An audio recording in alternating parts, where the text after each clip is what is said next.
તો આ સાથે વધુ એક મોટા સમાચાર અત્યારે સામે આવી રહ્યા છે, તેના પર નજર કરી લઈએ।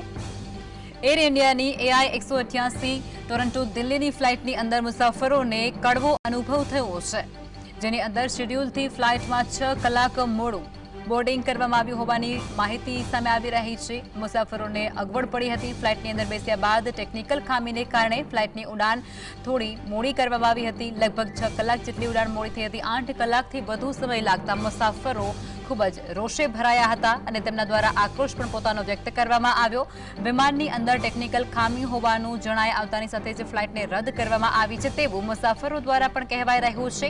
અમને કોઈ પણ કારણ ન જણાવાયું અને સ્ટાફે ઉદ્ધતાઈભર્યું વર્તન કર્યા હોવાનું પણ કહ્યું। જે 1 વાગ્યાની ફ્લાઇટ હતી એ ફ્લાઇટને એ લોકોએ અમને 7 વાગે ફ્લાઇટમાં બોર્ડ કર્યા, એટલે ઓલરેડી 6 કલાક થઈ ગયા હતા।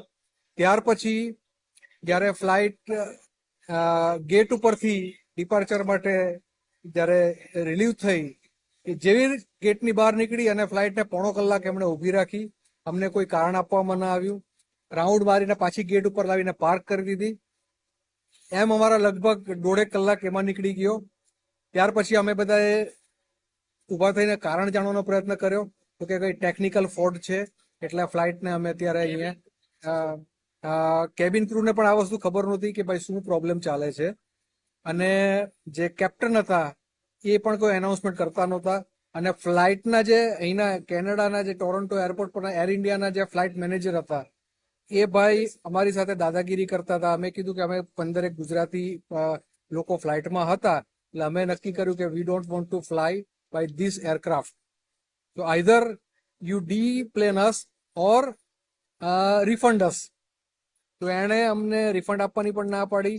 ડી-પ્લેન થવું હોય તમારી જવાબદારીએ થાવ એમ કરીને અમને લોકોએ અમે તો આવી ગયા, કારણ કે સેફટી પર્પઝ આપણે અઠવાડિયા પહેલા આપણા ગુજરાતમાં જે હમણાં ભયંકર અકસ્માત થયો એર ઇન્ડિયાનો, એટલે અમને ડર લાગી ગયો। એટલે અમે 15 જણાએ અમે તો ડિસિઝન લીધું કે પૈસા જાય તો કંઈ નહીં, પણ અમારે ફ્લાઇટમાં આ ટ્રાવેલ નથી કરવું। પરંતુ એર ઇન્ડિયાના સ્ટાફ તરફથી જે ઉદ્ધત વર્તન અમારી સાથે કરવામાં આવ્યું, અને જે ફ્લાઇટના મેનેજર હતા મિસ્ટર જોફી કરીને, જે અહીંયા ટોરન્ટો એરપોર્ટ ઉપર છે, એના દ્વારા અમને એવું કહેવામાં આવ્યું કે ભાઈ હું તમને રિફંડ